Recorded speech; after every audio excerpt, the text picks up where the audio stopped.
दोपहर से रात हुई जब बहुत मुश्किल से यशवर्धन सिंघानिया का जला हुआ मुर्दा वजूद बाहर लाया गया। पोस्टमार्टम में ये बात साफ हो गई कि वो जला वजूद यशवर्धन सिंघानिया का ही है। पुलिस ने प्रेस कॉन्फ्रेंस रखी जिसमें उन्होंने यशवर्धन के घर रेड से लेकर उसके ब्लास्ट होने तक की बात बताई और यकीन दिलाया कि वो उन गुंडों को भी जरूर पकड़ लेंगे जिन्होंने पुलिस को इस्तेमाल करते हुए अपनी दुश्मनी निकाली। लंदन पहुंचकर वो बेकरारी से इंस्पेक्टर राणा के फ़ोन का इंतजार कर रही थी। वक्त गुजारी के लिए मोबाइल ऑन किया, हिंदुस्तानी चैनल सर्च करने लगी। एक न्यूज़ चैनल पर उसकी नज़र जम गई। वो किचन में कॉफ़ी बना रही थी जब यशवर्धन सिंघानिया का नाम सुनकर चौंक उठी। फ़ोन हाथ से छूटकर फर्श पर गिर पड़ा। ड्रग्स माफिया से संबंध रखने वाले यशवर्धन सिंघानिया अपने दुश्मनों की साजिश का शिकार हुए। पुलिस का कहना है कि यशवर्धन सिंघानिया के घर में पुलिस को गुमराह करने के लिए एक तहखाना भी मौजूद था। छापा मारने पर भारी तादाद में ड्रग्स बरामद हुआ है। वो यशवर्धन सिंघानिया को गिरफ्तार करके ले जा रहे थे, तभी कुछ गुंडों ने पुलिस को अपनी तरफ अट्रैक्ट किया। उनका मकसद यशवर्धन सिंघानिया को निशाना बनाना था। यशवर्धन जिस ओर भागा वहां पहले ही प्लान के अनुसार बम रख दिया गया था। ये सुनते ही अनन्या के माथे पर ठंडे पसीने की बूंदें चमकने लगीं। वो खड़ी की खड़ी रह गई। ये सब तो उनके प्लान में नहीं था। उसने फौरन इंस्पेक्टर राणा को फ़ोन लगाया। राणा, सॉरी मैडम, आगे से अफसोस से भरी आवाज़ ने जैसे उसे एकदम सन्न कर दिया। सब कुछ प्लान से था मैडम, लेकिन बाद में एसपी साहब ने अचानक, मैं जानता था कि कोई साजिश है। यशवर्धन को वहाँ से निकालना था और अगर वो ना भी निकलते तो एसपी शूट करके सारा इल्ज़ाम गुंडों पर ही डाल देते। यशवर्धन सिंघानिया की मौत उन लोगों ने पहले ही तय कर रखी थी। और यशवर्धन की बॉडी? अनन्या आगे कुछ न कह सकी। हाँ मैडम, वो बॉडी यशवर्धन सर की ही थी। राणा ने जैसे पुष्टि कर दी तो अनन्या ने फ़ोन फर्श पर मारा।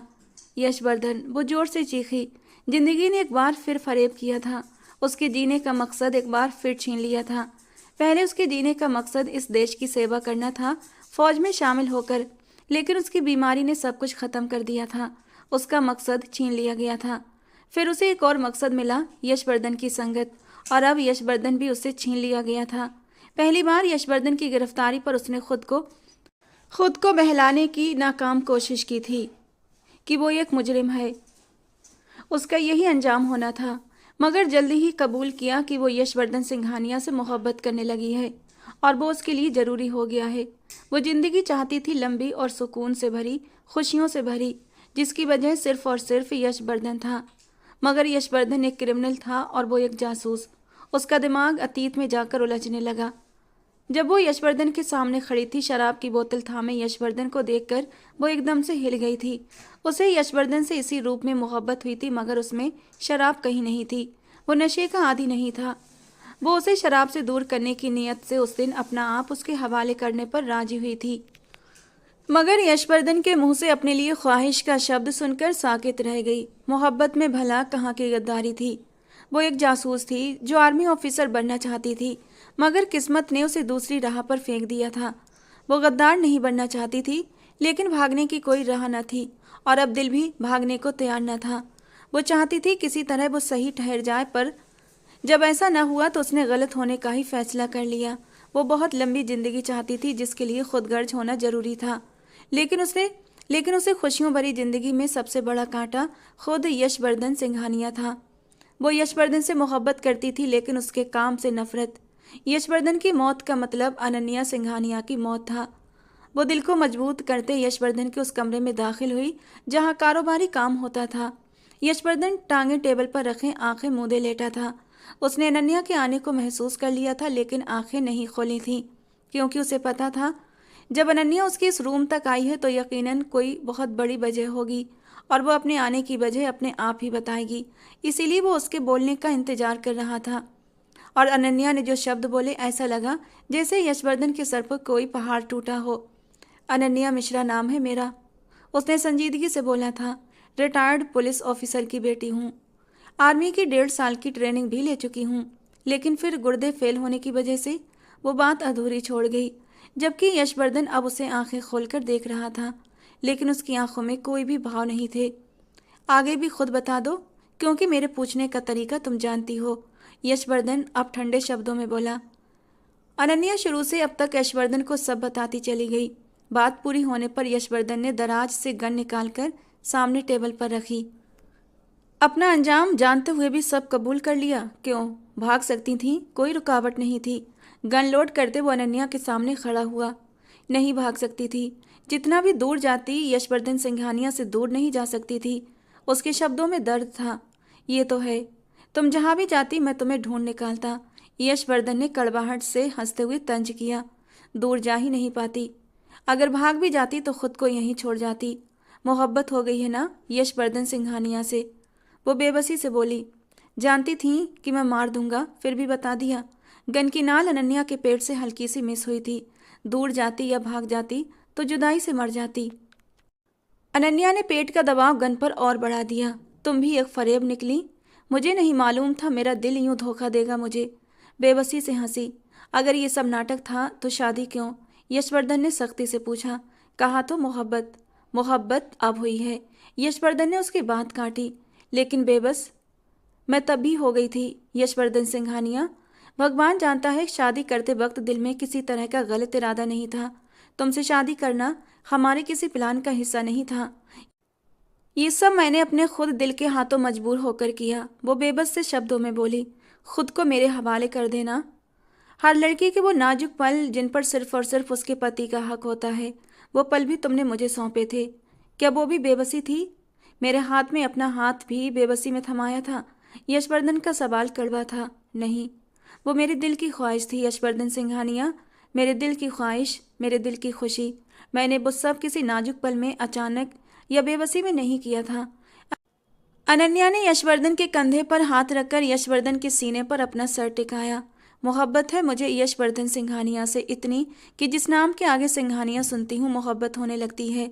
उसने बहुत मान से कहते हुए यशवर्धन के शब्द उसी को लौटाए थे। जानती हो, मेरा दिल और मेरा दिमाग कभी एक दूसरे के अपोजिट नहीं होते। तुम्हें कबूल करते वक्त भी नहीं। लेकिन वो दो थोड़ा रुका, फिर हंसा। लेकिन अब दिल कह रहा है तुम्हें छोड़ दूं, और दिमाग कह रहा है कि हमेशा के लिए छोड़ ही दूं, क्योंकि तुम्हें जाने देने का हौसला मैं नहीं रखता। कड़वाहट से कहा उसने।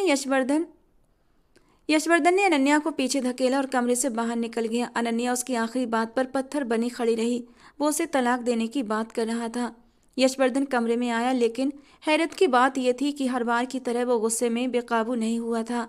इतनी बड़ी बात हो जाने के बावजूद उसका ठहरा हुआ मिजाज उम्मीद के उलट था। वो सोफे पर बैठकर अपने पाँव देखने लगा। अनन्या, लबों ने हल्की सी हरकत की। मोहब्बत हो गई है यशवर्धन। अनन्या के शब्द उसके कानों में गूंजे। शायद उसने अनन्या पर कभी भरोसा किया ही नहीं था। हाँ, मोहब्बत जरूर कर बैठा था, क्योंकि दिल हार गया था। अगर वो फरेब था तो उसे फरेब भी कबूल था। लेकिन आज वो खुलकर सामने आई थी। यशवर्धन, अनन्या की आवाज़ पर वो चौंक कर खड़ा हुआ। वो उसे गुस्से में लगी, साथ ही कुछ रोई रोई सी भी। तो क्या वो गुस्सा दिखा रही थी? यशवर्धन सिंघानिया से डरने की बजाय गुस्सा। हाँ, वो लड़की ऐसी ही थी, तभी तो यशवर्धन सिंघानिया की बीवी थी। मैं उससे शादी करूंगा जो बंदूक चलाए नहीं, पर मेरे बंदूक चलाने से डरे भी नहीं। सौम्या से बोले गए उसके पुराने शब्द उसके कानों में गूंजे। होठों पर हल्की सी मुस्कुराहट आई। यही तो हुआ था। बंदूक से न डरने वाली नहीं, बल्कि उसे चलाने वाली मिल गई थी। तलाक दोगे? अनन्या ठंडे शब्दों में पूछने लगी। वो जैसे खुद पर हंस दिया और ना में सर हिला दिया। फिर कौन सी सजा दोगे? वो ना समझी से पूछ रही थी। जब यशवर्धन गहरी नजरों से देखता मुस्कुराया, शायद मौत से भी बुरी। वो हंस रहा था। अनन्या खामोशी से उसे घूरने लगी। वो समझ न सकी कि ये मजाक है या हकीकत। यशवर्धन, मत करो। वो उसके घुटनों पर हाथ रखकर बैठी थी। आंखें भीग गई थीं। यशवर्धन खामोशी से उसे देखता चला गया। वो तुम्हें मार देंगे यशवर्धन। मैंने बहुत मुश्किल से जिंदगी की तरफ लौटने की कोशिश की है, एक बार फिर नहीं। वो रोने लगी। यशवर्धन ने अनन्या का चेहरा थामा। अनन्या रोना छोड़कर उसे उम्मीद से देखने लगी। आगे का क्या प्लान है अनन्या? इस तरह ट्रैप करने का मतलब? अगर यशवर्धन सिंघानिया की जान चाहिए तो ले लो। वो जिस तरह बोल रहा था, अनन्या तड़प गई। अपनी जान कोई नहीं लेता। अनन्या के दर्द से कहने पर यशवर्धन ने नजरों का रुख फेर लिया। दिल पर चोट गहरी थी कि पल पल बढ़ती जा रही थी। जानते हो यशवर्धन, तुमसे पहले भी वो दो बड़े डॉन को अपनी साजिश में फंसाकर ख़त्म कर चुके हैं, और अब तुम्हारा नंबर है, तुम्हारे बाद विष्णु डांगर का। अरेस्ट नहीं यशवर्धन, इस बार वो मारने का इरादा रखते हैं। सबको किसी न किसी तरह, अब बस वो किसी न किसी तरह तुम तक पहुंच जाएंगे और तुम्हें मार देंगे। तो एकदम यशवर्धन का अंदाज ठंडा हुआ। भाग चलो मेरे साथ, वो मोहब्बत से बोली। यशवर्धन उसकी बात पर हंसा। मैं कह रही हूँ चलो मेरे साथ। वो यशवर्धन को उड़ता देखकर उसका हाथ पकड़ गई। कहाँ चलूँ? अभी तुमने खुद ही तो कहा कि कहीं से भी ढूंढ निकालेंगे। हम कुछ ना कुछ कर लेंगे यश, वो यकीन से बोली। गद्दारी करोगी अपने देश के साथ? उसने ताक कर वार किया था। अनन्या को यशवर्धन से ऐसी बात की उम्मीद नहीं थी। मैं गद्दार नहीं हूँ, तड़प कर कहा। फिर वो आईब्रो उचकाकर पूछने लगा, मकसद यशवर्धन सिंघानिया को मारना है ना, इस इंसानी वजूद को मारना नहीं। यशवर्धन सिंघानिया एक ड्रग स्मगलर को मारना है। वो यशवर्धन की तरफ इशारा करते बोली। और तुम्हें किसने बोला कि मैं ये सब छोड़ दूंगा? वो गुस्से से गुर्राया, पर खुद पर हैरान था कि उसे अनन्या के चेहरे से नफरत क्यों न हुई। इतना सब होने के बावजूद वो लड़की उसके सामने खड़ी ये सब बोल रही थी। तुमने कहा था तुमसे तुम्हारी जात तक जुड़े सारे हक तुमने मुझे सौंपे हैं। तुम्हें ये सब छोड़ना पड़ेगा यश, हर सूरत छोड़ना पड़ेगा। वो एकदम यशवर्धन का गिरबान पकड़ती चिल्लाई और यशवर्धन दंग रह गया।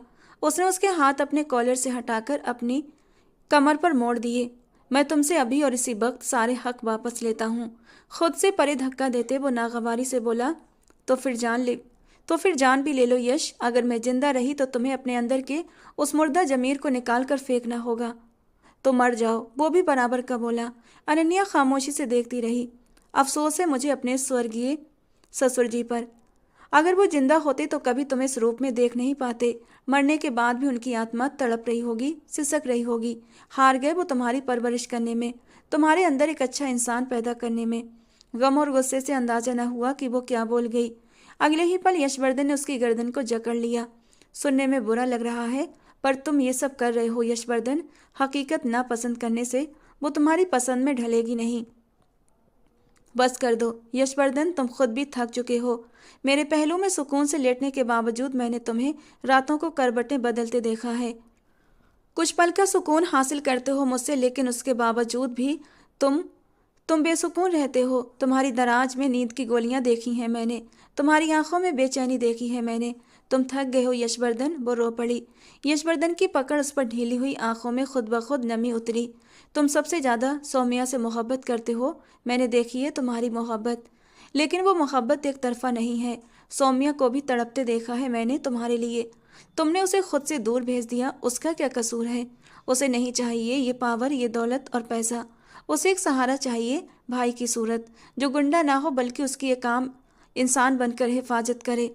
अगर इन सब में तुम्हें एक भी फायदा है तो मुझे बताओ। वो यशवर्धन को कमजोर पड़ते देखकर उसके सीने से लगी धीरे आवाज में बोली। गैर इरादी तौर पर यशवर्धन ने सुन्न होते अपने हाथ उसके आसपास लपेट लिए थे। यशवर्धन की बाहों का घेरा मजबूत देखकर उसके होंठ मुस्कुराए थे। यशवर्धन के सीने पर उसके दिल की जगह पर होंठ रखकर वो धीरे से मुस्कुराई। यशवर्धन उसके समझाने पर उसकी बात मान गया था, सब कुछ छोड़ने को राजी था। वो इतनी जल्दी मान गया अनन्या के लिए हैरानी भरा था, पर शायद दुआएं ऐसे ही स्वीकार हो जाती हैं। प्लान के अनुसार सिर्फ राणा से मदद ली गई थी। उसी वक्त यशवर्धन ने अगले ही दिन आर्यन की मां से बात करके उनके सामने आर्यन के किरदार को साफ किया था और उसके साथ ही उसकी मां को न्यूयॉर्क भेज दिया था। वो तो प्लान के अनुसार बच जाता, बाकी उसके नौकर थे, उनको भी ज़्यादा मुश्किल पेश ना आती। तानिया तो थी ही पुलिस वाले की बेटी, अब बचे थे रानी और सागर। सागर पहले ही जा चुका था। रानी को भी समझा बुझाकर उसने लंदन भेजने की तैयारी कर दी थी और अब सौम्या की हिफाजत वो अपना फर्ज समझता था। सौम्या को न्यूयॉर्क भेजने पर अनन्या हैरान हुई थी, लेकिन यशवर्धन की वजह बताने पर खामोश भी हो गई। उसके बाद प्लान के अनुसार यशवर्धन के कमरे में चिप्स लगाई गई और फिर हफ्ते भर में सारी इन्फॉर्मेशन पुलिस के हाथों पहुंच गई। इंस्पेक्टर राणा के जरिए उन्हें पुलिस के प्लान का मालूम हुआ कि यशवर्धन सिंघानिया का इनकाउंटर करके उसकी लाश को कहीं भी दफन कर दिया जाएगा।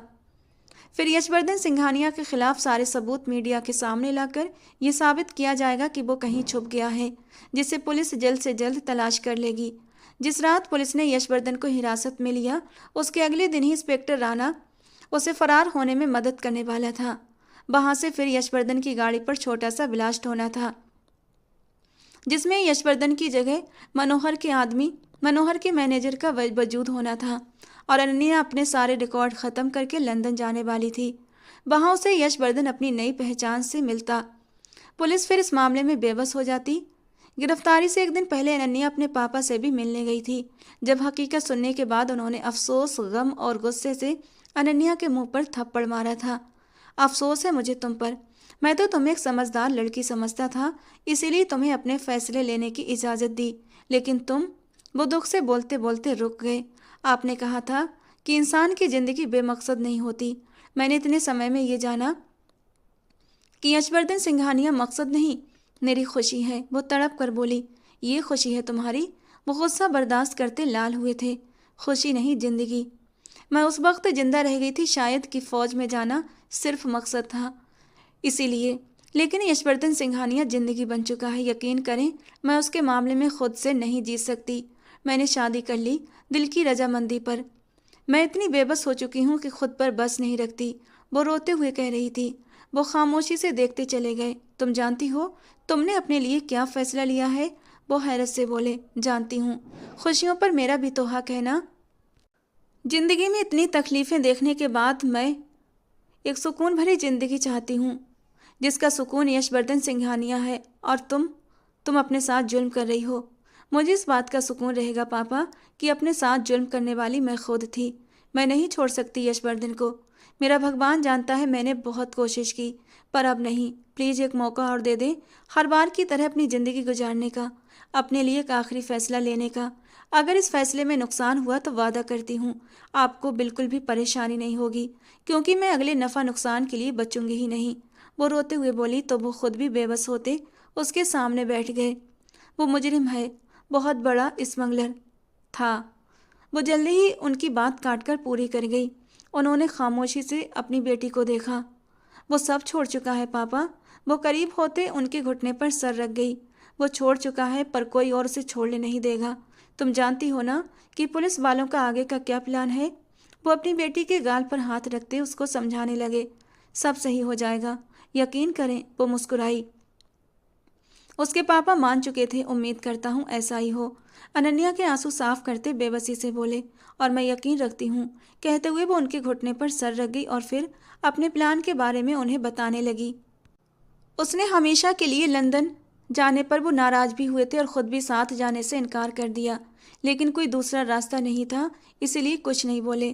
प्लान के अनुसार यशवर्धन की गिरफ्तारी हुई, लेकिन एसपी ने इंस्पेक्टर राणा की जगह यशवर्धन की निगरानी के लिए एसएचओ सूरज को तैनात कर दिया। अगले दिन ही इंस्पेक्टर राणा को पता चला कि प्लान बदल चुका है। अब यशवर्धन सिंघानिया को जेल में नहीं मारा जाएगा। उसे एक भी ऐसा मौका न मिला कि वो यशवर्धन से बात भी कर सकता। यशवर्धन सिंघानिया को ले जाते वक्त जब रास्ते में गुंडों ने हमला किया तो यशवर्धन को इंस्पेक्टर राणा के रोकने के बावजूद वो रोक नहीं सका। वो सड़क पार करके वीरान जंगल जैसे इलाके में दाखिल हो गया। उसने पीछे परेशानी से एसपी को हंसते हुए देखा था। गुंडे एसपी से हाथ मिलाते फरार हो रहे थे। एसपी का ध्यान वहां होने वाले धमाके ने खींचा। मीडिया को खबर भी पुलिस के प्लान के अनुसार दी गई थी और फिर सब कुछ एसपी के प्लान के अनुसार हुआ। डीएनए रिपोर्ट में ये बात साफ हो गई कि मरने वाला कोई और नहीं, यशवर्धन सिंघानिया था। नीचे जमीन पर लेटे लेटे रोते रोते अनन्या बेहोश हो चुकी थी। कुछ दिनों पहले हुई कार्रवाई, उनके प्लान, यशवर्धन सिंघानिया से की गई बातें शुरू से लेकर आखिर तक कई पल उसके दिमाग पर चलते रहे। वो बेहोशी की हालत में कभी मुस्कुराती तो कभी रोने लगती। अकेली तन्हा एक बार फिर धोखा हुआ था, शायद जिंदगी का सबसे बड़ा फरेब। वो अस्पताल में बैठा चाय पी रहा था। सुबह से ही सर में दर्द था। वो अगर सौम्या के रवैये पर खुश था कि वो आगे से कुछ नहीं कहती थी, तो उतना ही अपनी माँ के रवैये पर मायूस। वो सौम्या पर तंज करने का एक मौका भी नहीं छोड़ती, लेकिन उनकी इन्हीं बातों पर सौम्या की खामोशी उसे आर्यन के करीब ले आई थी। फ्री वक्त हो या बिजी, लेकिन हर पल वो उसके ख्यालों में छाई रहती। माँ के आ जाने से उसको अब जॉब की ज़रूरत नहीं रहती, लेकिन उसके बावजूद सौम्या उसकी जिम्मेदारी थी। वो जानता था कि वो बहुत खुददार है। अगर यशवर्धन उसे मजबूर न करता तो वो कभी भी उसके पैसों का एक निवाला भी नहीं खाती। वो अपनी ही सोचों में गुम था जब उसके दोस्त मयंक का फ़ोन आया। हाँ बोलो मयंक, थके शब्दों में कहा। तुम कहाँ हो इस वक्त? मयंक के अंदाज में एक अजीब सी खामोशी थी। अस्पताल में हूँ। क्यों, सब ठीक? और भाभी कहाँ हैं?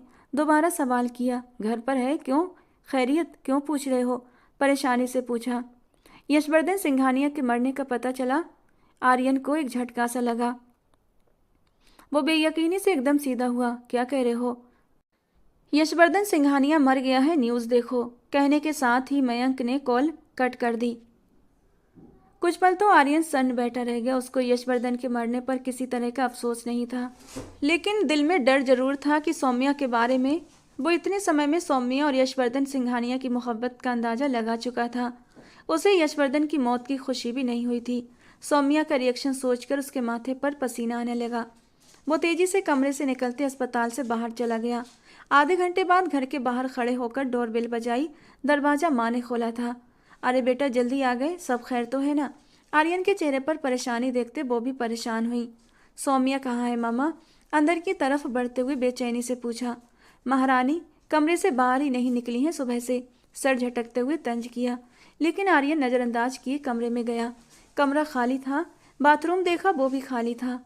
वो परेशानी से कमरे से बाहर निकलने लगा जब बेड के दूसरी तरफ उसे सौम्या के बाल नजर आए। वो तेजी से उसकी तरफ आया। आर्यन की माँ भी आर्यन को परेशान होते देखकर कमरे में आई थी। वो सौम्या की तरफ आया तो आंखें बंद कर गया। मोबाइल एक तरफ पाँव के पास गिरा था। फ़ोन की स्क्रीन पर यशवर्धन सिंघानिया की तस्वीर थी। वो बिल्कुल खामोश बैठी थी। चेहरा आंसुओं से भीगा था। आंखों से आंसू आते थोड़ी से टपक रहे थे। आंखें सूजी हुई थीं। सौम्या? सौम्या ने नज़र उठाकर आर्यन को देखा। आंखों की पलकों में हल्की सी हरकत हुई। अगले ही पल वो झटके से आर्यन के गले लगी और एक बार फिर तड़प तड़प कर रोने लगी। आर्यन भाई। वो कुछ कह भी नहीं पा रही थी। आर्यन उसके पीठ पर थपकी देता अपनी माँ को देखने लगा, जो खामोश खड़ी थी। मामला वो भी समझ चुकी थी। कुछ पल के बाद वो झटके से आर्यन से दूर हुई। उसकी हिचकियाँ तेज होने लगीं। आर्यन को समझ न आया वो क्या करे। जब कुछ समझ न आया तो उसके पास बैठते उसे समेटना चाहा, लेकिन वो बुरी तरह उसके हाथों को झटक गई। कुछ देर के बाद आर्यन जबरदस्ती उसे अपनी बाहों के घेरे में लिए उसका सर थपकने लगा और सौम्या के रोने में और भी तेजी आ गई। आर्यन को नोचते हुए वो जैसे सब कुछ तबाह कर देने के लिए तैयार थी। खुश हो जाओ तुम, हो गई तुम्हारी इच्छा पूरी। झटके से आर्यन को दूर धकेलते वो चिल्लाई थी। आर्यन हैरान सा उसे देखे गया। उसने कब ऐसी इच्छा की थी? अब तुम आज़ाद हो आर्यन, मेरा कोई नहीं रहा। अब तुम जो चाहे मेरे साथ कर सकते हो। मुझे मार पीट सकते हो, मेरी चमड़ी भी उधेड़ सकते हो, या वो एकदम पागलों की तरह चिल्लाते चिल्लाते उसे थप्पड़ मार गई। या चाहे तो तलाक भी दे सकते हो, धीमे से कहते आखिरी शब्द भी पूरे कर दिए। आर्यन सख्ती से होंठ एक दूसरे में भींच गया, मुट्ठियां कसकर बंद कर गया। सौम्या। वो सौम्या के करीब जाने लगा, उसे यकीन दिलाने लगा कि वो सिर्फ उस वक्त गुस्से में था। लेकिन सौम्या के बीच में चिल्लाने के कारण रुकना पड़ा। भगवान के लिए आर्यन, मुझसे हमदर्दी मत करना। मैं कमज़ोर हरगिज नहीं हूँ। उसे खुद नहीं मालूम था कि वो क्या कह रही है। बस मेरी ताकत मुझे छोड़ गई। जमीन पर गिरते वो जमीन को मुट्ठी में जकड़ने की कोशिश कर रही थी। फिर अपना हाथ जमीन पर रगड़ते तेजी से रो पड़ी। उसे यूँ रोते देखकर आर्यन की आंखें भी भीग गईं। मैं लावारिस हो गई, वो एक बार फिर सिसकी और अपने बाल मुट्ठी में जकड़ लिए। वो दहाड़े मार मार कर रोने लगी। उसके शब्दों पर आर्यन तड़प गया। ऐसे कैसे वो लावारिस हो सकती थी? वो उसकी बीवी थी। उसकी ताकत तो वो खुद था, तो वो खुद को कैसे कमज़ोर समझ सकती थी? आर्यन की माँ, जो तब से पीछे खड़ी खामोशी से आर्यन को देख रही थी, आर्यन को पीछे करते खुद सौम्या के पास बैठी। सौम्या चेहरा हाथों में छुपाए हिचकियां भर रही थी। उन्होंने सौम्या के करीब बैठते नरमी से सौम्या का सर अपने सीने से लगाया और धीरे धीरे सौम्या की पीठ सहलाने लगी। नरम स्पर्श पाकर वो और भी सिसकने लगी। कुछ देर के बाद आर्यन कमरे से निकल गया। उसे खुशी थी कि उसकी माँ ने उसकी बीवी के साथ समझौता कर लिया था और तकलीफ में उसके साथ थी। एक हफ्ते के बाद लावारिस, सौम्या को देखते संजीदगी से दोहराया। तुम्हारा पति अभी जिंदा है सौम्या, फिर भी लावारिस कैसे? सौम्या को पीछे करते अफसोस से पूछा। सौम्या ने शिकवा भरी नज़रों से उसे देखा। वो सौम्या का गम समझता था, इसीलिए एक हफ्ते से उसके आंसू बड़ी ही नरमी से पोंछ रहा था।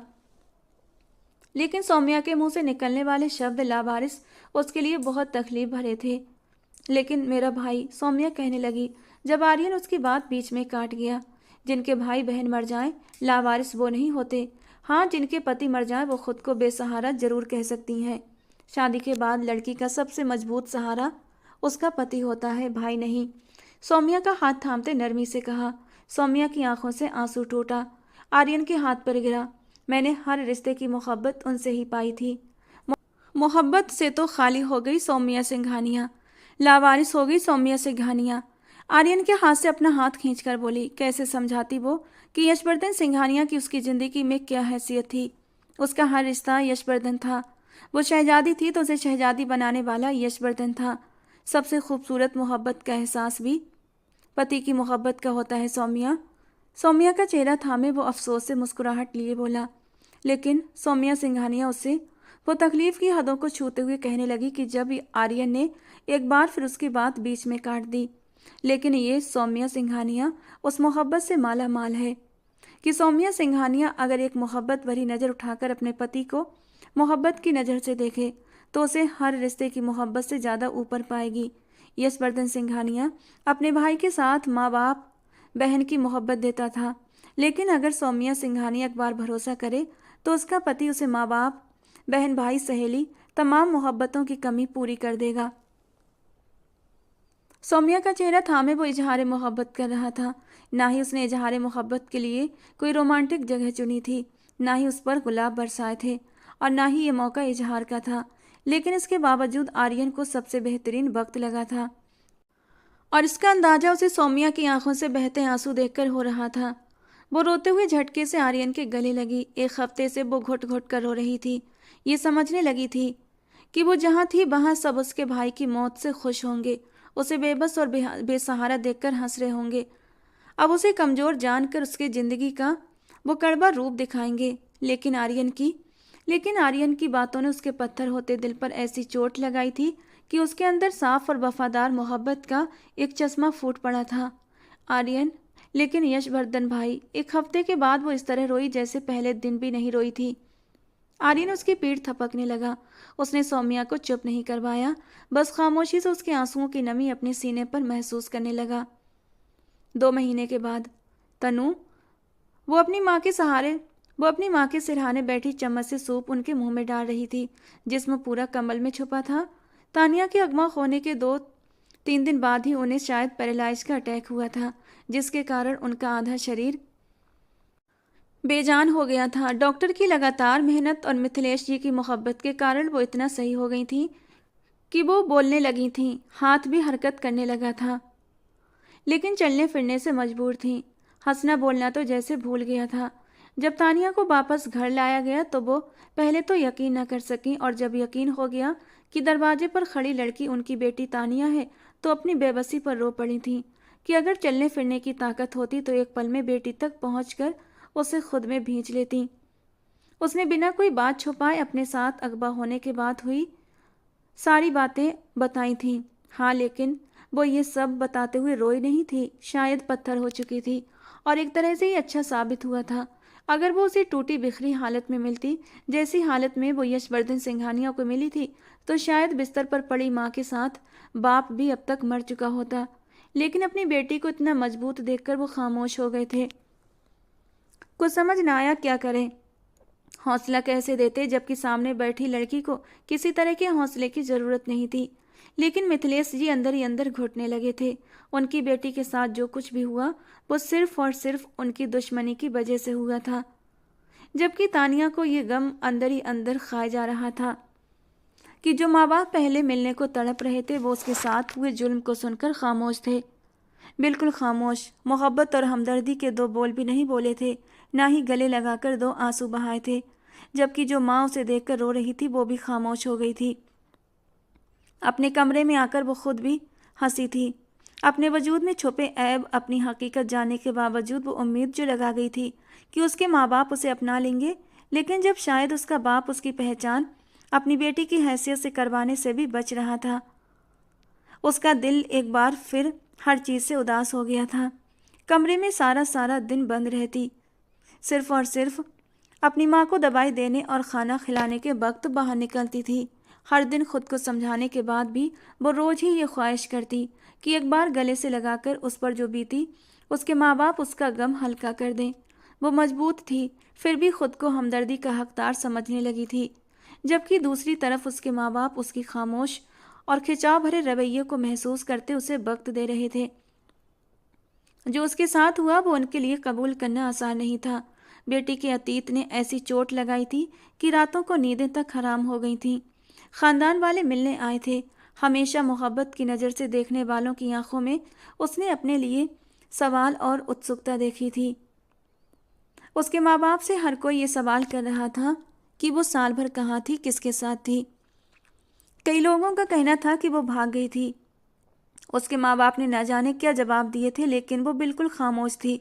उसे बिल्कुल फर्क नहीं पड़ता था कि दूसरे उसके बारे में क्या सोच रहे हैं। यशवर्धन के घर में रहती वो खुद को काफ़ी हद तक मजबूत कर चुकी थी। उसे ख्यालों में खोया देखकर मिथिलेश जी ने उसे फिर से पुकारा था। बाप की पुकार पर उसने चम्मच वापस प्याले में रखकर पलटकर मिथिलेश जी की ओर देखा। सूप रखो और अपनी माँ को अपनी मदद से व्हील चेयर पर बिठाकर बाहर लाओ। वो हुक्म देते बाहर निकल गए। अब न जाने कौन आया था उससे मिलने। वो जब से आई थी जाने अनजाने सागर के आने की दुआएं करती थी। अपने जज्बात वो सबसे छुपा गई थी, पर खुद से कैसे छुपाती। सागर वो इंसान था जिसकी वजह से वो आज इतनी कॉन्फिडेंस से भरी हुई थी। अपनी जिंदगी की तरफ लौटी थी। वो तो मर जाना चाहती थी, पर अगर जिंदा थी तो सिर्फ और सिर्फ सागर की वजह से। अलग था वो इंसान सबसे। उसका बिना किसी भाव से उसका वो नरम अंदाज। काश कि वो एक बार लौट आता, सिर्फ एक बार, और उसे जी भरकर वो देख लेती। लेकिन वो क्यों लौटता? उसे तो सिर्फ हमदर्दी थी। वो उसके लिए भगवान की तरफ से भेजा गया कोई मेहरबान इंसान साबित हुआ था। वो अपनी माँ को व्हीलचेयर पर बिठाने के बाद बाहर आई। व्हीलचेयर थोड़ी ही बाहर आई थी कि हर तरफ अंधेरा हो गया। पापा, उसने परेशानी से पुकारा। माँ को वहीं छोड़कर कमरे से बाहर निकली तो लॉन्च एकदम से रोशन हो गया। अक्सर होता है, अचानक अंधेरा छा जाता है, फिर उजाला हो जाता है। जैसे तुम गई थी तो ऐसे ही अंधेरा हुआ था और अब फिर रोशन हो गया है सब। माँ की आवाज़ पर पलटकर उसने माँ को देखा तो वो मुस्कुराती हुई उसे ही देख रही थी। क्या वो उसे रोशनी कह रही थी? अब भी वो कुछ पल खामोश रही। अब आ भी जाओ तनु। अपने बाप की झुंझलाती आवाज़ पर वो होश में आई और अपनी माँ की तरफ बढ़ी। वो व्हीलचेयर को थामे उनके पीछे जाने लगी जब माँ ने हाथ आगे करके उसके सामने कर दिए। वो ठहरकर सवालिया नज़रों से माँ को देखने लगी। उनका इशारा समझते हुए उसने मजबूती से उनका हाथ थामा। जब वो तनु को हैरान करती अपने पाँव पर खड़ी हो गई। चलो तनु। तनु को हैरान छोड़कर वो ड्राइंग रूम की ओर बढ़ी। तनु भी उनके पीछे बढ़ने लगी। एक अजीब सी बेचैनी तनु के वजूद में फैल गई। बेख्याली में उसने ड्राइंग रूम में कदम रखा, फिर एकदम ठिठक कर रुकी। Happy birthday Tanu, happy birthday to you, happy birthday Tanu. Drawing room में कदम रखते ही माँ बाप को अपनी सालगिरह की खुशी मनाते देखा तो उसके कदम थम गए। कमरे के बीच टेबल पर एक केक रखा था। लाख कोशिश के बाद भी आंखों के कोने गीले होने लगे। होंठ आपस में बंद किए कमरे से निकलने लगी। जब अंदर खड़े दोनों की मुस्कुराहट सिमट गई। मिथिलेश जी तेजी से बाहर निकलते तनु के सामने आए। माँ भी परेशानी से धीरे धीरे कदम उठाती बाहर आई। डॉक्टर ने कहा था पाँव पर ज़्यादा दबाव नहीं डालना। तनु, उन्होंने सामने खड़े होते तकलीफ से उसे देखा। 2 महीने हो चुके थे उसे वापस आए, लेकिन वो तो एक रोबोट की तरह हो गई थी। वो समझते थे कि वक्त गुजरने के साथ साथ वो सही हो जाएगी, पर ऐसा हुआ नहीं। तो खुद पहल कर दी, लेकिन उसका यूं मुंह फेरना नए दर्द से उन्हें 2-4 कर गया था। मेरी बर्थडे क्यों मना रहे हैं? कड़वाहट से पूछा। क्या मतलब क्यों मना रहे हैं? इसी महीने की इसी तारीख को पैदा हुई थी तुम। मिथिलेश जी ने नरमी से जवाब दिया। आप मेरी पैदाइश की खुशी मना रहे हैं, जबकि आपको तो गम मनाना चाहिए मेरे पैदा होने का। वो रोना नहीं चाहती थी, पर यहाँ खुद को मजबूत रखने में नाकाम हुई। सामने रोने के लिए कंधा था जिस पर वो बचपन में सवारी करती थी। क्यों मनाना चाहिए मुझे गम तुम्हारी पैदाइश का? तनु की बात उन्हें बहुत चुभी थी। उनका अंदाज सख्त हुआ। मनाना चाहिए क्योंकि मेरा अस्तित्व आपकी इज्जत पर एक धब्बा है, एक बहुत बड़ा सवालिया निशान। आपको इस बात का गम मनाना चाहिए कि मैं वापस क्यों लौटी। जिस हालत में लुटकर वापस लौटी उस हिसाब से तो मर जाना चाहिए था मुझे।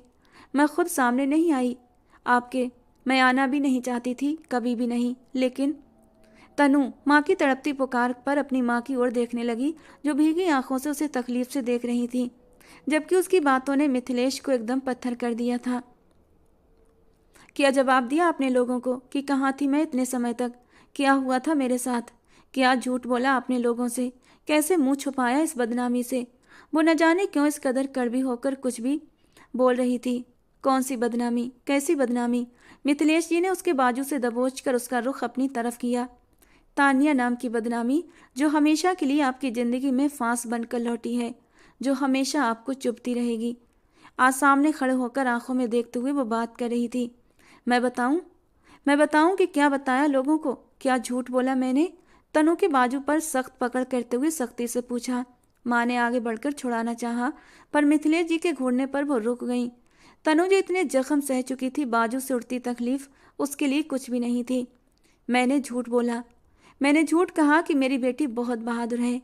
मैंने उन्हें बताया कि वो अपने बाप की दुश्मनी में अगवा हुई और फिर उसने वो सब सहा जो आम लड़कियां सह नहीं पाती और जान दे देती हैं।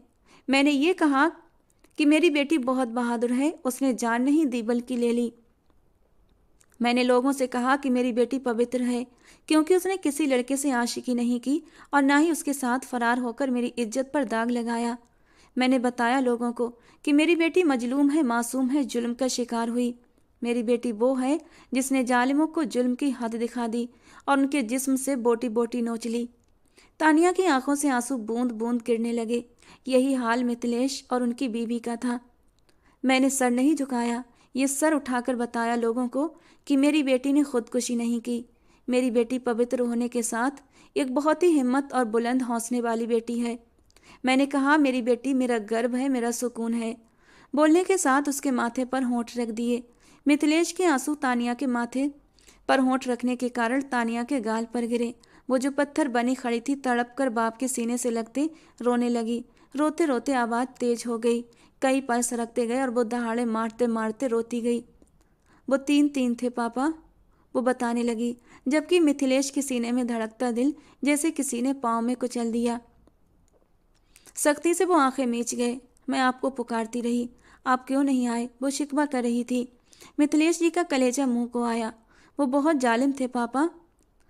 माँ ने तानिया की पीठ पर अपना सर टिका दिया। कितना मुश्किल था ये सब सुनना।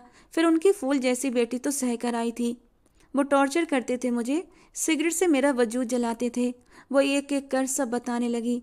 आज भी वो पहले दिन की तरह रो रही थी, बुरी तरह तड़प रही थी। दिल में जो दर्द था, जिसे अंदर दबाते मजबूती का खोल चढ़ाया था, वो चटकने लगा था। अगर अभी कोई देखता तो एक कमज़ोर तानिया थी जो अपने माँ बाप से शिकायत कर रही थी। तनु बस करो, पीछे से लिपट कर माँ ने तड़प कर कहा। फिर पता है पापा क्या हुआ? वो आया था और फिर वो मुझे निकाल कर लाया वहाँ से। कौन? माँ ने तड़प कर पूछा। यशवर्धन सिंघानिया। उसकी आंखों के सामने यशवर्धन के बाद सागर का चेहरा घूमा। उसने ये नहीं बताया कि वो मजबूत नहीं थी। खुदकुशी की कोशिश उसने भी की थी और कई बार की थी, लेकिन फिर उसे बिना रिश्ते के एक मजबूत सहारा मिला। सागर की याद आते ही उसकी आंखें एक बार फिर बरसने लगीं। वो भी तो जालिम था। एक बार मजबूत करके फिर छोड़ गया था, कमज़ोर करने के लिए। लेकिन उसका भी क्या कसूर? वो तो उसका भला करने आया था और भलाई करके चला गया था। कसूर तो उसके दिल का था, जो अपनी हैसियत जानने के बाद भी उसकी जिद लगाए बैठा था। फिर मैंने उन लोगों को नोच लिया, मौत के लिए तरसा दिया। उन्होंने मेरे वजूद के कुछ हिस्सों को जलाया था, मैंने उनके कुछ हिस्से भी नहीं छोड़े। उसका अंदाज और लहजा बदल गया। अंदाज में जीत, खुशी, नफरत, तिरस्कार सब था। मैंने सबसे पहले उनकी खाल नोची, फिर उनका गोश्त भी नोच लिया। उन्होंने जितना मुझे नोचा था, मैंने उसका दुगना उन्हीं की तरह जंगली गिद्ध की तरह नोचा। वो बेदर्दी से कह रही थी। माँ ने पीछे होते बेयकीनी से मिथिलेश को देखा। वो पत्थर बने खड़े थे। मुझे गर्व है तुम पर तानिया, मुझे गर्व है तुम्हारी पैदाइश पर। Happy birthday Tania. सीने कहते हुए मिथिलेश ने उसे सीने से लगाया तो वो फिर से सिसकने लगी। मिथिलेश ने उसके सर पर होंठ रख दिए। तानिया के पीछे खड़ी अपनी बीबी को पास करते दोनों को एक साथ सीने से लगाया। बाप से अलग हुई तो तानिया को माँ का ख्याल आया। अगले ही पल वो माँ के गले लगी, जो उसकी तकलीफ सुनते सुनते उससे भी ज़्यादा रो रही थी। महीनों का दर्द आंसुओं में बहने लगा।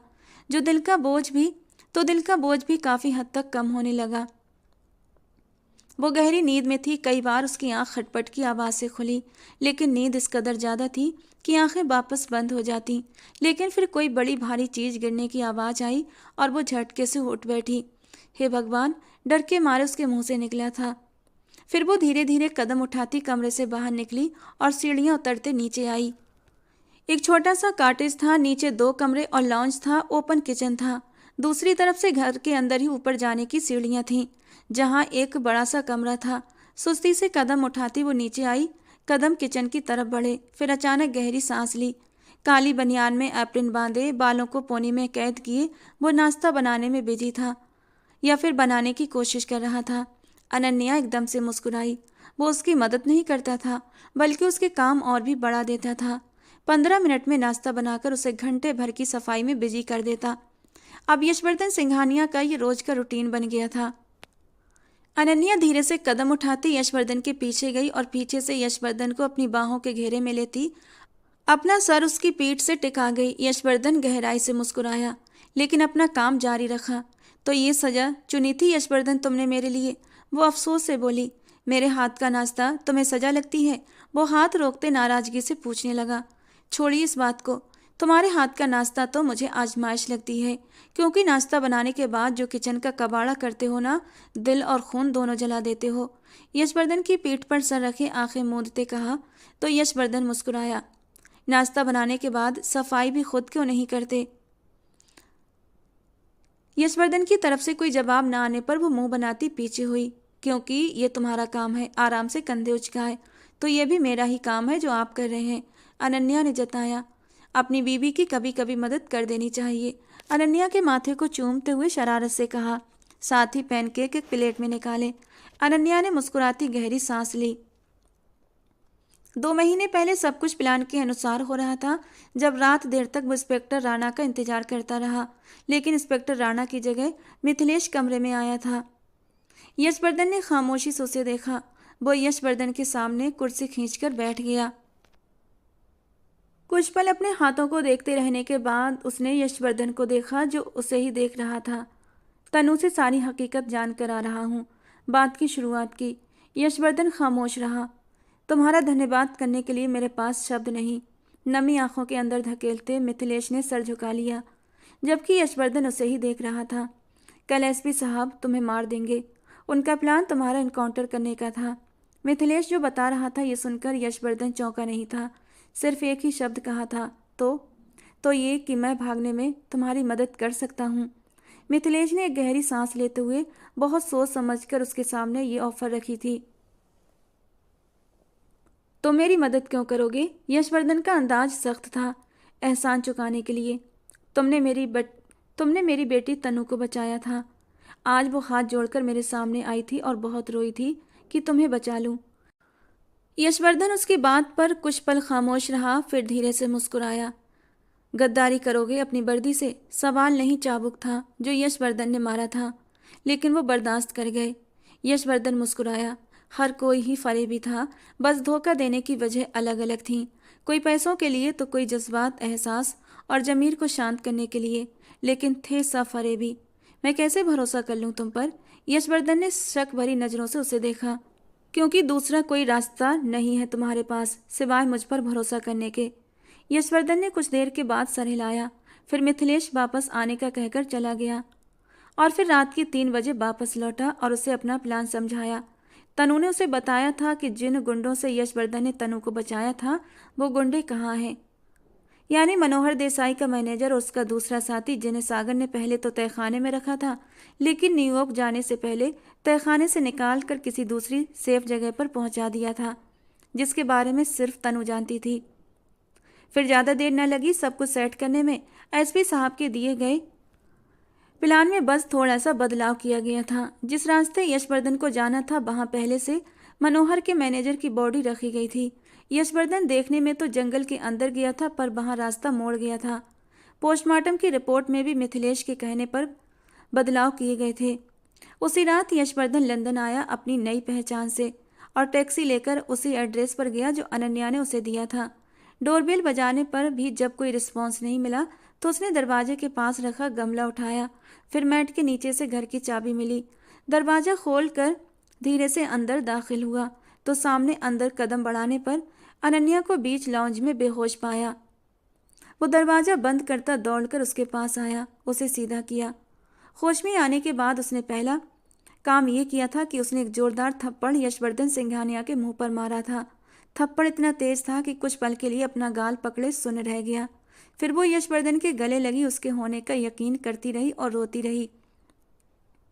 फिर यशवर्धन ने उसे मोहब्बत से सब समझाया।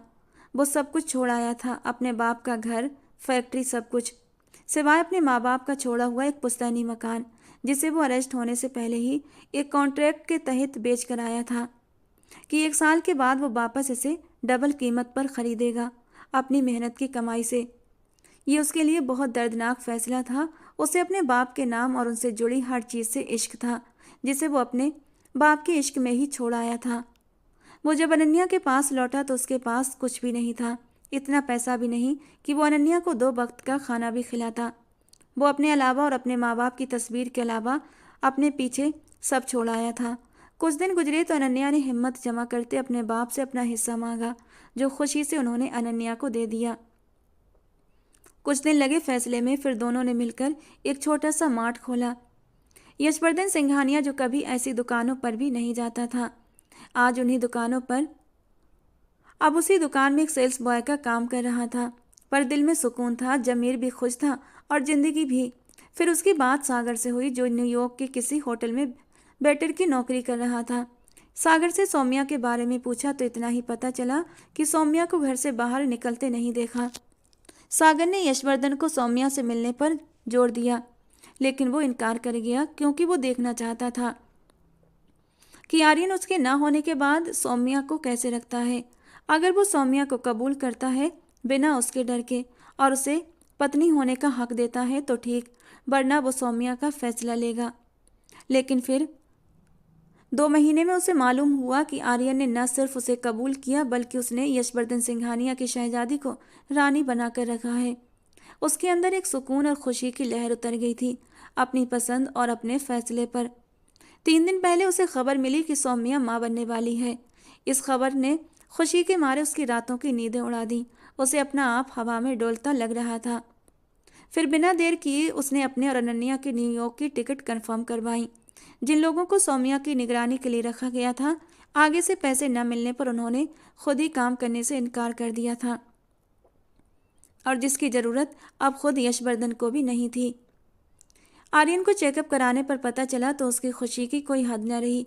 आर्यन की माँ भी सौम्या का पहले से ज़्यादा ख्याल रख रही थी। जब वो खाने से इनकार करती तो ज़बरदस्ती डांट कर खिलाती। आर्यन उन सबके बीच सिर्फ मुस्कुराता। आर्यन घर से बाहर खड़ा कॉफ़ी पीते हुए मौसम का मजा ले रहा था, जब सौम्या उसके बराबर आकर खड़ी हुई। अब वो लड़ती नहीं थी, बल्कि बहुत मैच्योर हो गई थी और खामोश भी। आर्यन ने मुस्कुराकर कॉफ़ी का आधा कप उसकी तरफ बढ़ाया, जो सौम्या ने खामोशी से थाम लिया। आर्यन, आपको बेटा चाहिए या बेटी? अब वो आर्यन से आप करके बात करने लगी थी। अंदाज में ठहराव भी आ गया था। आर्यन उसके सवाल पर हंसा। मैं तुम्हें ज़रूर बताता, अगर तुम्हारे बस में होता तो, आर्यन ने कहने के साथ ही उसके आसपास अपने बाजू फैलाए। बेटा हो या बेटी, दोनों पर मैं बराबर खुश हूँ। आर्यन के कहने पर वो मुस्कुराया। अगर बेटा हुआ तो नाम क्या रखेंगे? सौम्या ने कप के किनारों पर उंगली फेरते हुए पूछा। मम्मा की ख्वाहिश थी पोता पोती की, तो उन्हीं से नाम पूछेंगे। वैसे भी अभी बहुत टाइम है। आर्यन ने गहरी सांस लेते आसपास अपनी बाहों का घेरा तंग किया। तो ये टाइम भी जल्दी गुजर जाता है। पोता पोती की ख्वाहिश मुझे है, पर पहली औलाद सौम्या की है, तो नाम भी वही रखेगी। अगर पसंद ना आया तो हम बदल लेंगे। घर से बाहर निकलकर उन्हीं की तरफ आती आर्यन की माँ उनकी आखिरी बात सुन चुकी थी, और सौम्या की उलझन भी। हाँ, ये भी ठीक है। आर्यन को क्या एतराज होता? वो माँ के ख्याल पर मुस्कुराया। हाँ तो सौम्या, क्या नाम सोचा है? छोटे से लॉन में मौजूद कुर्सियों पर बैठते आर्यन की माँ ने सौम्या से पूछा, जो बेचैनी से अपने होंठ कुचल रही थी। सौम्या, आर्यन ने उसे खामोश देखकर पुकारा। यशवर्धन, सौम्या ने एक नज़र देखकर कहते सर झुका लिया। एक पल के लिए आर्यन और उसकी माँ चुप हो गए। सौम्या ने नज़र उठाकर उन दोनों को देखा जो उसे ही देख रहे थे।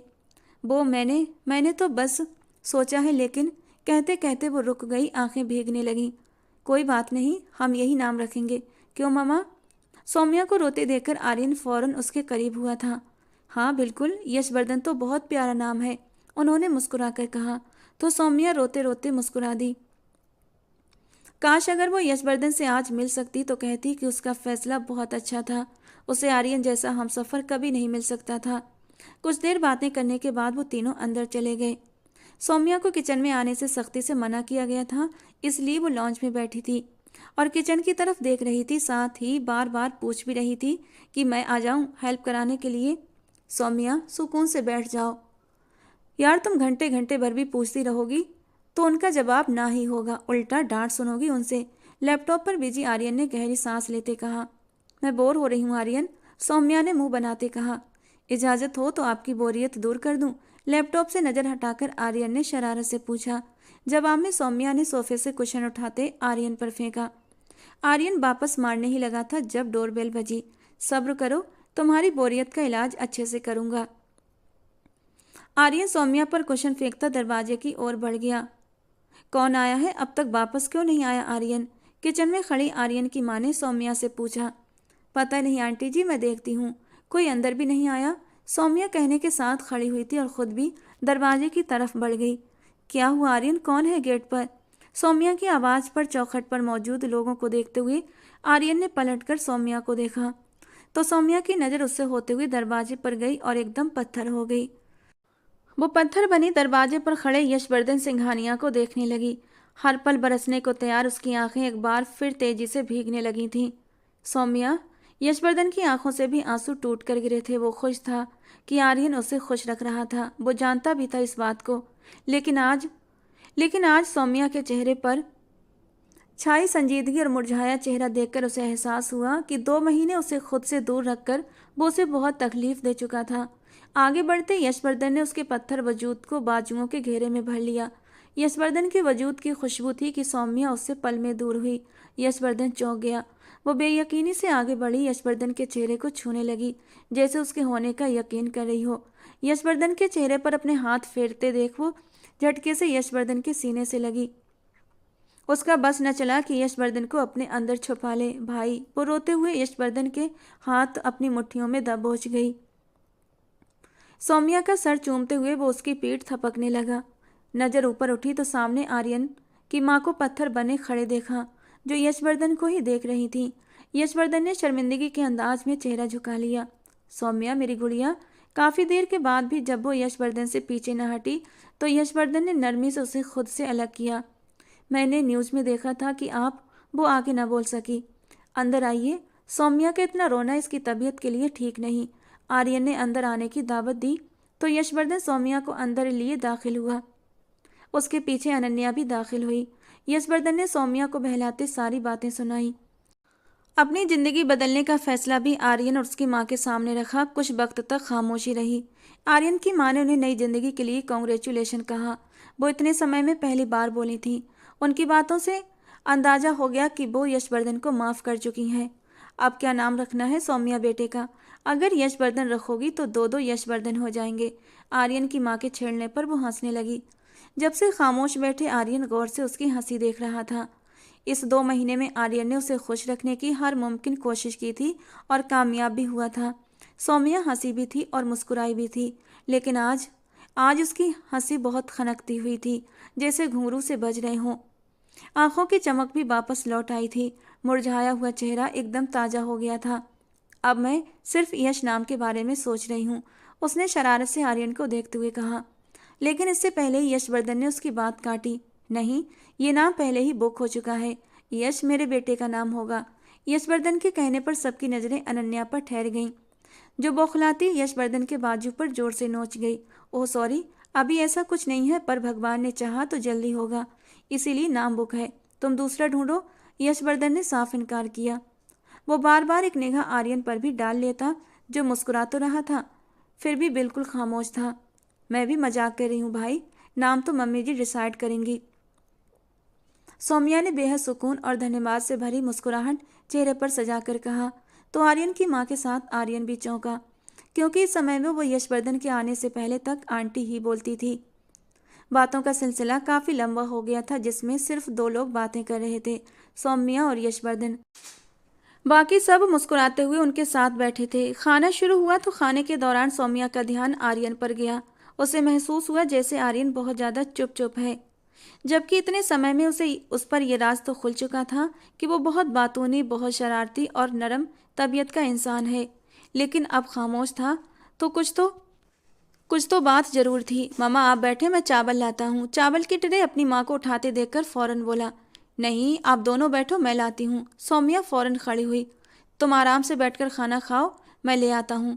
सौम्या को बिठाते वो उठ गया, जबकि यशवर्धन और अनन्या उनके एक दूसरे का ख्याल रखना देखकर मुस्कुराए थे।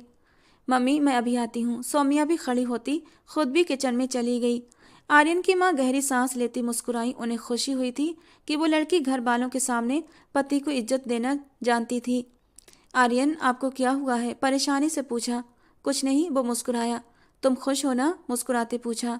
हाँ हूँ, और आप? हाँ में सर हिलाते पूछा। तुम खुश हो तो मैं भी खुश हूँ। मुस्कुराते हुए अपना रुख सौम्या की ओर किया, जो संजीदगी से उसे देख रही थी। पर मुझे लग नहीं रहे, क्या तुम यशवर्धन भाई से डर रहे हो? सौम्या को ख्याल आया। आर्यन ने हैरानी से उसे देखा। नहीं, यशवर्धन भाई से नहीं, तुमसे डर रहा हूँ, वो संजीदगी से कहते सौम्या के बिल्कुल करीब खड़ा हुआ। सौम्या उलझ गई। मुझसे क्यों? ना समझी से पूछा। तुमने मेरे साथ समझौता किया था क्योंकि तुम्हारे पास कोई और सहारा नहीं था, पर अब तुम्हारी ताकत, तुम्हारा सहारा वापस लौट आया है। सौम्या कुछ पल उसे देखती रही, फिर मुस्कुराई। किसी ने मुझसे कहा था, औरत का सबसे मजबूत रिश्ता उसका पति होता है, और अब सबसे मजबूत सहारा भी। और मैं इस बात को यकीन भी करने लगी हूँ। और मेरी ताकत मेरा भाई नहीं, मेरा पति है। सौम्या के कहने पर वो एकदम से मुस्कुराया। और अगर तुमने फिर गुंडागर्दी शुरू कर दी मेरे साथ, फिर? सौम्या के कंधों पर सर टिकाते शक भरी नजरों से सौम्या को घूरते शरारत से मुस्कुराया। वो तो मैं पहले भी करती थी, अब भी करूंगी, बस बीच में दुखी थी इसीलिए सब भूल गई थी। सौम्या ने कंधे उचकाने चाहे जो आर्यन के हाथों के बोझ तले दबे थे। गुंडागर्दी की इजाजत है, क्योंकि मैं भी तुम्हारी गुंडागर्दी के लिए तरस गया हूँ। आर्यन के दिल में सुकून उतर गया था। उसे अपनी बही पहले वाली लड़ती झगड़ती सौम्या चाहिए थी, जो कुछ ही महीनों में एकदम मुरझा कर रह गई थी। इजाजत हो तो मैं चावलों की ट्रे लेने आ जाऊं? काफी देर इंतजार के बाद अनन्या ने आवाज लगाई तो किचन में खड़े दोनों झटके से सीधे हुए। सौम्या के घर 2 दिन रुकने के बाद यशवर्धन उन्हें लंदन आने की दावत देकर अनन्या के साथ वापस लंदन चला गया। सागर, मैं तुम्हारे फैसले पर खुश हूँ, यशवर्धन ने मुस्कुराते हुए कहा। अनन्या सवालिया नजरों से उसे देख रही थी, जिस पर यशवर्धन ने हाथ के इशारे से उसे सब्र करने को कहा। रिसेप्शन यहीं करना। हाँ बिल्कुल, सौम्या तो खुशी से झूम जाएगी।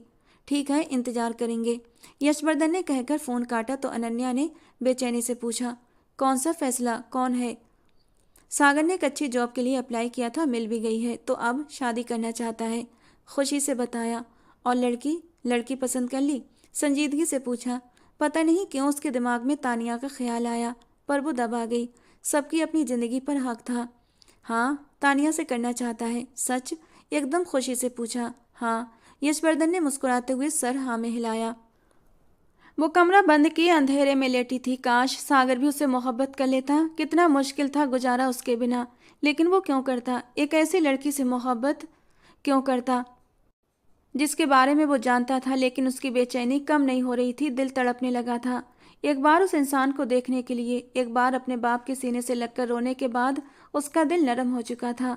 वो अपने हालात की जिम्मेदार अपने बाप को नहीं समझती थी, मगर अपनी वापसी और खुदकुशी जैसा गलत कदम न उठाने के लिए अपने बाप की अच्छाई, ईमानदारी की वजह जरूर समझती थी।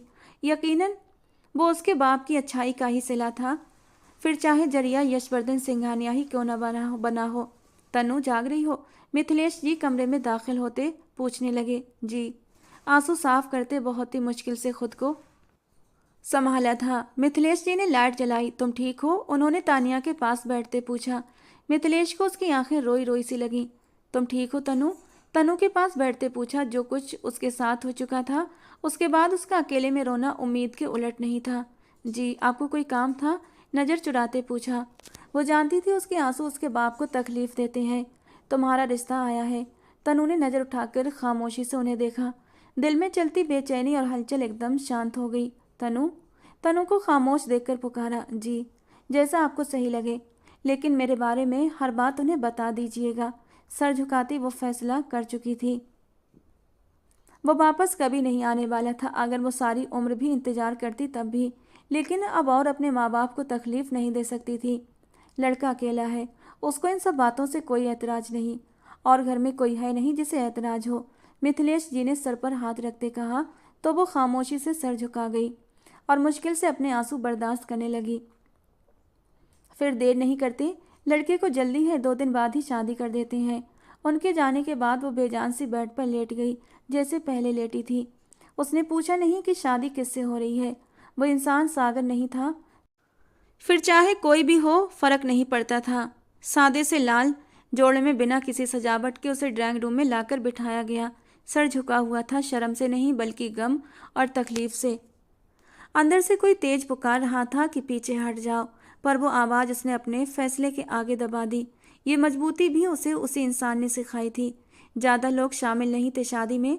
शायद उसके माँ बाप ने इस हादसे के बाद ख़ानदान के लोगों से भी मिलना कम कर दिया था। यूं ही उसकी नज़र अपने सामने उठी तो यूं ही उसकी नज़र उठी तो अपने बराबर में बैठे सागर को देखा। उसके होठों पर नरम मुस्कान थी, लेकिन तानिया को अपनी सांसें रुकती महसूस हुई। वो सागर को देखती चली गई, लगा ये कोई सपना है। आंसू गालों पर बहते चले गए। बर और बधू शादी के लिए तैयार हो जाए, पंडित जी की आवाज़ उसके कानों में गूंजी, लेकिन उसे कुछ होश कहाँ था। शादी हो चुकी थी और उसे पता भी नहीं चला, जब उसके बाप ने उसके सर पर हाथ रखकर उसे आशीर्वाद दिया। कुछ देर बाद उसकी माँ उसे कमरे में ले गई। कितनी ही देर गुजर गई कि दरवाज़ा खुलकर बंद होने की आवाज़ आई। मुझसे शादी क्यों की आपने? मुझसे शादी के लिए आप न्यूयॉर्क से हिंदुस्तान क्यों आए? अपने हाथों पर मर्दाना हाथ देखते उसने आंसुओं का गोला गले में उतारते पूछा। हाँ, तुमसे शादी के लिए वापस आया हूँ, और 2 दिन के बाद ही हम वापस न्यूयॉर्क जा रहे हैं। सारे इंतजाम मैंने पहले ही कर लिए हैं, और रही बात शादी क्यों की, तो कहने के साथ ही उसने तानिया को खुद में खींच लिया। उसकी अचानक इस हरकत पर तानिया की सांसें रुक गईं। इसलिए शादी की थी तुमसे? मेरा हमेशा से दिल चाहता था, जब भी मैं तुम्हें देखता था तो मुझे लगता कि तुम्हें खुद में समेट लूं, अपने सीने से लगा लूं। तानिया भी उसके सीने से लगी थी। हमेशा संजीदा और सख्त नज़र आने वाले इंसान के मुंह से ऐसे नरम शब्दों की उम्मीद नहीं थी। मेरी हकीकत जानने के बावजूद उसके साथ लगे दिल में उठती चुभन दबाई। सागर ने संजीदा होते उसे खुद से अलग किया। हकीकत जानने के बावजूद नहीं, हकीकत जानने के बाद ही। प्यार से कहा, तानिया। तानिया की आंखें भीगने लगीं। मैं एक ऐसी ही लड़की डिजर्व करता था तानिया, जो गिरकर उठना जानती हो, जो बहुत बहादुर हो, जिसे देखते मुझे उसके साथ की तमन्ना हो। उसकी बात पर तानिया सर झुकाए मुस्कुराई। और मेरे 10 साल बड़े होने के बाद मुझे बुढ़ा मत समझना। उसके शरारत से कहने पर वो हंस पड़ी थी। पहले क्यों नहीं आए? शिकवा किया। एक एसपी की लड़की का रिश्ता मांगना था, अच्छी नौकरी होना जरूरी था, बस उसी की तलाश में देर हो गई। तानिया उसके सीने से सर टिका गई। अगर उस वक्त वो होश में होती तो जब उसके बाप ने रिश्ते के बारे में पूछा था, एक बार जरूर सोचती कि ऐसा कौन है वो इंसान जो उसका अतीत जानने के बाद भी उससे शादी करना चाहता है। जबकि उसने अपने माँ बाप के अलावा 2 ही मेहरबान चेहरे देखे थे, एक तो यशवर्धन सिंघानिया का और दूसरा सागर का। ये सब एक ख्वाब जैसा लग रहा था, नज़रों का फरेब। वो गहरी सांस लेती बोली। सागर भी भरपूर मुस्कुराया। अगर फरेब इतना हसीन होता है तो दिलो जान से कबूल है तानिया। वो तानिया को अपने सामने करते मोहब्बत से बोला, मुझे भी। तानिया थोड़ा ऊंचे होते उसके माथे पर होंठ रख गई। उसके होंठों के नरम स्पर्श पर सागर के वजूद में ठंडक उतरी थी। उसने बड़ी शिद्दत से तानिया को अपने आप में समेट लिया था, और तानिया ने भी सुकून से आंखें बंद करते हुए अपना आप सागर के हवाले कर दिया।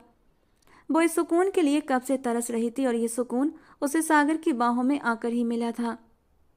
तो दोस्तों, हमारे इस नॉवल का यहाँ पर एंड होता है। आपको हमारा ये नॉवल कैसा लगा कमेंट बॉक्स में ज़रूर बताना। चलिए मिलते हैं दोस्तों एक नई कहानी के साथ।